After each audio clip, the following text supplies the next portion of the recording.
اور مسلم شریف کی دوسری حدیث حضرت جابر رضی اللہ تعالیٰ عنہ سے مروی کہ حضور اقدس صلی اللہ علیہ وسلم نے فرمایا کہ جب کوئی شخص مکان میں آیا اور داخل ہوتے وقت اور کھانے کے وقت اس نے بسم اللہ پڑھ لی تو شیطان اپنی اولاد سے کہتا ہے کہ اس گھر میں نہ تمہیں رہنا ملے گا نہ کھانا، اور اگر داخل ہوتے وقت بسم اللہ نہ پڑھی تو شیطان اپنی اولاد سے کہتا ہے اب تمہیں رہنے کی جگہ بھی مل گئی اور کھانے کے لیے وقت بھی مل گیا۔ کھانے کے وقت بھی بسم اللہ نہ پڑھی تو کہتا ہے کہ رہنے کی جگہ بھی مل گئی اور کھانا بھی مل گیا۔ اس سے معلوم ہوا کہ گھر کے اندر جو بھی داخل ہو تو گھروں میں شیطان کا قبضہ ہو جاتا ہے۔ جو لوگوں میں یہ مشہور ہے، یہ بات صحیح ہے، ایسا ہو جاتا ہے اور یہ غلط نہیں ہے۔ گھروں میں جو شیطان کا قبضہ ہو جاتا ہے ایسا ہوتا ہے، کیونکہ اگر گھروں میں شیطان نہ رہے تو پھر کون کہتا ہے؟ یہ شیطان کہہ کیسے رہا ہے؟ گھر میں شیطان بھی ہوتا ہے، شیطان کی ذریت یعنی اس کی اولاد بھی ہوتی ہے۔ شیطانوں کا قبضہ گھر میں ہوتا ہے، مگر شیطانوں کو گھر سے کیسے بھگایا جائے گا، ان کو نکالنے کا کیا طریقہ ہے؟ یہ طریقہ ہمارے حضور صلی اللہ علیہ وسلم نے خود ہمارے لیے 1400 سال پہلے بیان کر دیا ہے۔ ہمیں وہ طریقہ معلوم ہونا چاہیے۔ ہم طریقہ اگر جانتے تو شیطان اگر گھسنا جانتا ہے تو حضور صلی اللہ علیہ وسلم کے بتائے ہوئے نسخے سے ہم اس کو نکالنا بھی جان سکتے ہیں۔ لیکن آج کا مسلمان صرف یہ سمجھ لیا ہے کوئی بھی مصیبت ہو، کوئی بھی پریشانی ہو، بس خالی تعویذ۔ وہ یہ جانتے ہیں کہ بس تعویذ لے لو، تعویذ لینے کے بعد زکام ہو تو تعویذ، بخار ہو تو تعویذ، گھر میں کوئی مصیبت ہو تو تعویذ، جس چیز کو چاہے تعویذ۔ یہ عجیب معاملہ ہے، ایسا نہیں ہے۔ ہر چیز کے لیے نسخہ الگ ہوتا ہے۔ اس حدیث شریف سے ایک مسئلہ تو یہ معلوم ہوا کہ بسم اللہ الرحمن الرحیم میں اللہ تعالیٰ نے کتنی طاقت و تاثیر رکھی ہے۔ بسم اللہ الرحمن الرحیم ہر آدمی جب گھر میں گھستا ہے تو دروازہ بند کرتا ہے۔ اب اتنا آسان نسخہ ہمارے حضور نے بتایا جس میں کوئی محنت نہیں۔ ہم دروازہ کو ہاتھ سے بند کر رہے ہیں اور زبان سے بسم اللہ الرحمن الرحیم پڑھ رہے ہیں۔ یہ بھی نہیں کہ ہاں کچھ زیادہ ٹائم لگ گیا۔ اب بسم اللہ الرحمن الرحیم پڑھنے میں سمجھتا ہوں کہ پورے 1 منٹ بھی نہیں لگتے۔ اتنا آسان نسخہ ہمارے حضور نے بتایا۔ اور جب گھر میں آدمی داخل ہوتا ہے، بسم اللہ پڑھتا ہے تو شیطان کہتا ہے اپنی اولاد سے کہ اب تمہیں یہاں پر رہنا نصیب نہیں ہوگا۔ اور جب وہ کھانا کھاتا، بسم اللہ کھانے بھی پڑھتا ہے تو شیطان کہتا اب تمہیں یہاں پر کھانا بھی نہیں ملے گا۔ مطلب یہ ہوتا ہے کہ اب تمہیں نہ یہاں رہنے کی جگہ ملے گی اور نہ کھانے کے لیے کھانا ملے گا، تو اب یہاں رہنے کا کوئی مطلب نہیں، لہذا یہاں سے چلو۔ تو شیطان بھگانے کے لیے لاکھوں روپے لوگ، یہاں تک کہ کتنے ایسے بھی بیچارے بھولے بھالے مسلمان ہیں ان کو پتہ ہی نہیں، بس ان کو یہ اتنا جانتے ہیں کہ ہم مسلمان ہیں، مسلمان کے گھر میں پیدا ہوئے ہیں، اس سے آگے پیچھے ان کو کچھ پتہ ہی نہیں۔ اور جب گھر میں کوئی پریشانی ہوتی ہے اور دعا تعویذ والوں سے کام نہیں چل پاتا ہے تو مندر چلے جاتے ہیں، مندروں میں جا کے سادھوؤں سے جھاڑ پھونک کرواتے ہیں۔ ان کو پتہ ہی نہیں کہ شیطان کیسے بھاگتا ہے، شیطان گھر سے کیسے بھاگتا ہے، یہ ہمارے حضور نے بتایا۔ اور اتنا آسان نسخہ بتا دیا کہ بہت بڑے بابا اور بہت بڑے عامل کی ضرورت نہیں۔ اتنا آسان نسخہ ہے کہ دروازہ بند کرو تو بسم اللہ پڑھ لو، دروازہ کھولو تو بسم اللہ پڑھ لو، کھانا کھاؤ تو بسم اللہ پڑھ لو۔ اتنا آسان نسخہ ہے کہ کوئی بھی مسلمان اس پر عمل کر سکتا ہے۔ اور اس سے شیطان خود کہتا ہے کہ اب ہمیں نہ یہاں پر رہنا نصیب ہوگا اور نہ کھانا نصیب ہوگا۔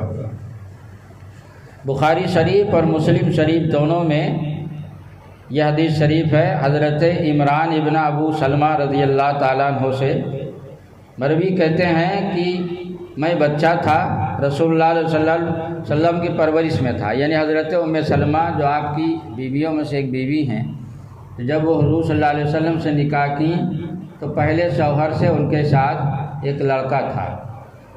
حضور صلی اللہ علیہ وسلم نے حضرت عائشہ کے علاوہ جتنی شادیاں کی ہیں زیادہ تر شادیاں بیواؤں سے کی ہیں، اور حالات ایسے تھے کہ ان کے ساتھ حضور صلی اللہ علیہ وسلم کو شادی کرنا ضروری تھا، اس لیے حضور صلی اللہ علیہ وسلم نے شادی کی۔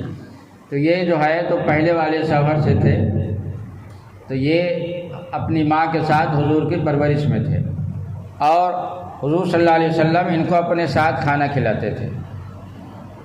تو کھاتے وقت تو وہ بچے تھے، کہتے ہیں کہ جب کھانے تو ہم چونکہ حضور صلی اللہ علیہ وسلم گھر میں جب کھانا کھاتے یا مہمانوں کے ساتھ ایک برتن میں کھانا ان کے ساتھ کھاتے تھے، لہذا ایک برتن میں کئی مسلمان اگر کھائیں اس میں کوئی حرج نہیں، مگر اس کا طریقہ یہ ہے کہ ہر آدمی برتن بڑا ہو اور اس برتن میں ہر آدمی اپنے اپنے سامنے سے کھائے، دوسرے کے سامنے سے نہ اٹھائے، یہ سنت اور ادب ہے۔ اور ایک برتن میں اگر کھانا چاہیں تو اس میں کوئی حرج نہیں، کھا سکتے، اور الگ برتن میں کھانا چاہیں تو وہ بھی سنت ہے، وہ طریقہ بھی جائز ہے۔ کھاتے وقت برتن میں ہر طرف ہاتھ ڈال دیتا، کیونکہ بچے نہیں سمجھتے، نہ سمجھ ہوتے ہیں، بچہ ہونے کے وجہ ڈال دیتے تھے، تو حضور صلی اللہ علیہ وسلم انہیں سنت اور ادب سکھاتے تھے، اور حضور صلی اللہ علیہ وسلم فرماتے کہ حضور نے ارشاد فرمایا کہ بسم اللہ پڑھو اور داہنے ہاتھ سے کھاؤ، اور برتن کے اس جانب سے کھاؤ جو تمہارے قریب ہے۔ جب ایک برتن میں کئی لوگ کھائیں تو سنت طریقہ یہ ہے کہ بسم اللہ پڑھے، اور برتن میں وہاں سے کھائے جو اپنے سامنے ہے، دوسرے کے سامنے سے لقمہ نہ اٹھائے، یہ سنت طریقہ ہے۔ امام ترمذی، امام حاکم اور امام ابو داؤد حدیث شریف کی ان 3 کتابوں میں حدیث ہے، حضور صلی اللہ علیہ وسلم نے فرمایا کہ جب کوئی شخص کھانا کھائے تو اللہ عز و جل کا نام ذکر کرے، یعنی بسم اللہ پڑھے، اور اگر شروع میں بسم اللہ پڑھنا بھول گیا تو یوں کہے بسم اللہ اولہ و آخرہ۔ کبھی ایسا بھی ہو جاتا ہے کہ دماغ بٹا رہتا ہے، جلدی جلدی میں آدمی بسم اللہ پڑھنا یا کھاتے وقت کسی سے بات چیت کر رہا ہے تو بسم اللہ پڑھنا بھول جاتا ہے۔ تو اگر ایسا سابقہ ہو جائے کہ بسم اللہ پڑھنا بھول جائے تو درمیان میں یاد آئے اسی وقت پڑھ لے، جب لقمہ منہ میں نہ ہو، کیونکہ منہ میں اگر لقمہ ہے تو بسم اللہ کے الفاظ کیسے ادا ہوں گے؟ لقمہ جب نگل جائے، منہ خالی ہو، تو اس وقت بسم اللہ پڑھے، مگر بیچ میں پڑھنے کا طریقہ بسم اللہ الرحمن الرحیم یہ نہیں ہے، بلکہ بیچ میں پڑھے تو بسم اللہ اولہ آخرہ۔ اس کا مطلب یہ ہوگا کہ میں اللہ کے نام شروع کرتا ہوں اول سے آخر تک، تو اول میں جو بھول گیا تھا اس کھانے کو بھی برکت مل جائے گی، اب وہ کھانا بھی پیٹ میں شفا بن جائے گا، بیماری نہیں بنے گا۔ اول و آخر یہ پڑھے۔ اور امام احمد بن حنبل مسند امام احمد میں، امام ابو داؤد میں، ابن ماجہ نے ابن ماجہ، اور حاکم میں وحشی ابن حرب رضی اللہ تعالیٰ عنہ سے روایت کرتے ہیں، یعنی یہ حدیث شریف 4 کتابوں میں۔ ارشاد فرمایا رسول اکرم صلی اللہ علیہ وسلم نے کہ اکٹھا ہو کر کھانا کھاؤ اور بسم اللہ پڑھو، تمہارے لیے اس میں برکت ہوگی۔ یعنی گھر کے اندر عام طور سے طریقہ یہ ہوتا ہے کہ لوگ شام کے یا دوپہر میں جب بھی کھانا الگ الگ کھاتے ہیں، اور آج کے دور میں آپ جس کو دیکھیے وہی یہ شکایت کر رہا ہے، حضرت کمانے والے ہمارے گھر میں بہت ہیں مگر برکت نہیں ہوتی۔ تو گھر میں برکت کیسے ہوگی؟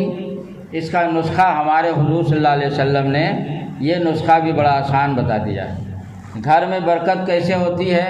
حضور نے فرمایا گھر میں برکت حاصل کرنے کے لیے یہ طریقہ ہے، گھر کے سارے لوگ اکٹھا ہو کے اور دسترخوان پر ایک ساتھ کھائیں، اللہ تعالیٰ ایک ساتھ کھانے کی وجہ سے گھر میں برکت نازل کرتا ہے۔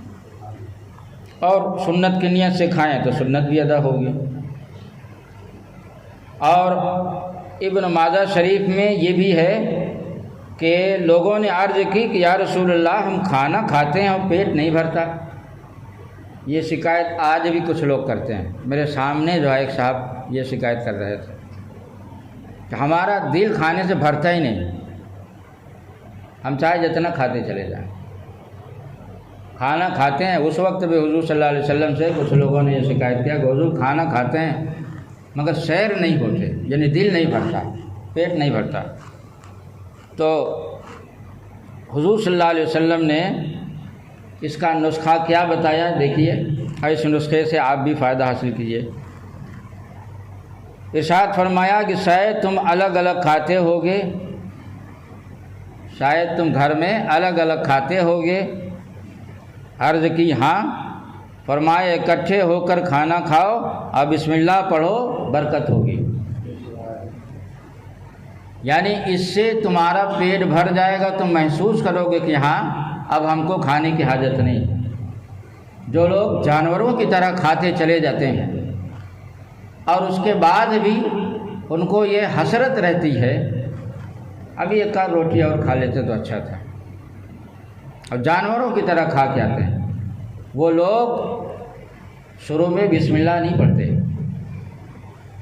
ورنہ بسم اللہ الرحمن الرحیم پڑھ کے کھانا کھایا جائے اور اکٹھا ہو کے کھایا جائے تو کھانے میں برکت نہ ہو اور آدمی سے کم سیر نہ ہو، ایسا نہیں ہو سکتا۔ پہاڑ اپنے در سے کھسک سکتا ہے مگر ہمارے حضور نے جو فرما دیا وہ غلط نہیں ہو سکتا۔ شرح السنہ میں حضرت ابو ایوب رضی اللہ تعالیٰ سے راوی کہتے ہیں کہ ہم نبی اکرم صلی اللہ علیہ وسلم کی خدمت میں حاضر تھے، کھانا پیش کیا گیا۔ ابتدا میں یعنی شروع میں اتنی برکت ہوئی کہ ہم نے کسی کھانے میں اتنی برکت نہیں دیکھی، یعنی کھانا لوگ کھا رہے تھے اور کھانا کم نہیں ہو رہا تھا، مگر آخر میں بڑی بے برکتی دیکھی گئی اسی کھانا میں۔ ہم لوگوں نے عرض کی کہ حضور ایسا کیوں ہو گیا، شروع میں اس کھانے میں بڑی برکت دیکھی گئی اور آخر میں نہیں۔ حضور نے ارشاد فرمایا کہ ہم سب نے کھانے کے وقت بسم اللہ پڑھ لی تھی، پھر ایک شخص بغیر بسم اللہ پڑھے کھانے کو بیٹھ گیا، اس کے ساتھ شیطان کھا لیا، برکت چلی گئی۔ اب اس سے اندازہ لگاؤ بسم اللہ الرحمن الرحیم کی تاثیر کا۔ بسم اللہ الرحمن الرحیم میں کتنی زیادہ تاثیر اللہ تعالیٰ نے رکھی ہے۔ تو حضور صلی اللہ علیہ وسلم فرماتے ہیں کہ ہم لوگوں نے شروع میں جتنے لوگ بیٹھے تھے دسترخوان پہ سب نے بسم اللہ پڑھا تھا، اور بعد میں ایک آدمی جب آگے شریک ہوا تو وہ بسم اللہ نہیں پڑھا اور بھول گیا جیسے بھی۔ تو جب وہ بسم اللہ نہیں پڑھا تو اس کی وجہ سے جن لوگوں نے بسم اللہ پڑھا تھا ان کی بھی کھانے میں بے برکتی ہو گئی۔ اس سے معلوم ہوا کہ دسترخوان پر جتنے لوگ بیٹھے ہوں سب کو بسم اللہ الرحمن الرحیم پڑھنا چاہیے۔ اور دوسری چیز اس سے یہ بھی معلوم ہوا کہ شیطان انسان کا کتنا بڑا دشمن ہے کہ وہ ہر طرح سے انسان کو نقصان پہنچانے کی کوشش کرتا ہے۔ امام ابو داؤد نے امیہ ابن واسی رضی اللہ تعالیٰ عنہ سے روایت کی، کہتے ہیں کہ ایک شخص بغیر بسم اللہ پڑھے کھانا کھا رہا تھا، جب کھا چکا صرف ایک لقمہ باقی رہ گیا، یہ لقمہ اٹھایا اور یہ کہا بسم اللہ اولہ و آخرہ، تو رسول اللہ صلی اللہ علیہ وسلم مسکرانے لگے۔ جیسے اس نے بیچ میں پڑھا، بیچ میں کیا بلکہ آخر میں ایک لقمہ بچا تھا، پورا کھانا کھاتے بھول گیا تھا بسم اللہ پڑھا، ایک لقمہ بچا تھا اور یاد پڑ گیا کیا رہے تب بسم اللہ بھول گئے تم کا، اسی وقت پڑھا بسم اللہ اولہ و آخرہ، پڑھا تو حضور صلی اللہ علیہ وسلم مسکرانے لگے۔ اور صحابہ نے عرض کی کہ حضور آپ کیوں مسکرا رہے ہیں؟ حضور صلی اللہ علیہ وسلم جیسے انسانوں کو دیکھتے تھے ویسے ہی شیطانوں کو بھی دیکھتے تھے۔ آپ شیطانوں کو نہیں دیکھ پا رہے ہیں کیونکہ وہ ایک روحانی اور ہوائی مخلوق ہے، اسے آپ نہیں دیکھ پا رہے ہیں، لیکن ہمارے حضور صلی اللہ علیہ وسلم کی آنکھوں میں اللہ تعالیٰ وہ طاقت دیا تھا کہ حضور صلی اللہ علیہ وسلم انسان کی طرح شیطان کو بھی دیکھتے تھے۔ حضور فرماتے ہیں کہ جب تم لوگ نماز میں کھڑے ہویا کرو تو کندھے سے کندھا ملا کر صفیں سیدھی کر لیا کرو، بیچ میں تم جو جگہ چھوڑ دیتے ہو شیطان بکری کے بچہ کی شکل میں گھس جاتا ہے۔ شیطان بکری کے بچہ یعنی کون سی شکل اختیار کر کے جماعت میں گھستا یہ بھی حضور دیکھ رہے ہیں، وہ اللہ تعالیٰ نے حضور کی نگاہ میں طاقت دی۔ یہ وہابی دیوبندی کہتے ہیں حضور کو دیوار کے پیچھے کی خبر نہیں۔ ارے شیطان کو تو دیوار کے پیچھے جا کے بھی ہم نہیں دیکھ سکتے، مگر حضور صلی اللہ علیہ وسلم شیطان کو دیوار کے پیچھے جائے بغیر دیکھ رہے ہیں۔ یہ بھی دیکھ رہے ہیں کہ شیطان گھر میں جب آدمی بسم اللہ پڑھتا تو کیا کہتا ہے، دیکھ بھی رہے ہیں، سن بھی رہے ہیں، تب نہ بیان کر رہے ہیں۔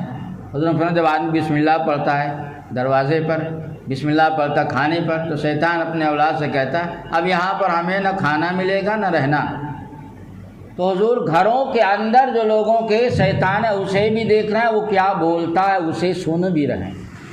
یہ طاقت اللہ نے آپ کی آنکھ اور کان میں دیا۔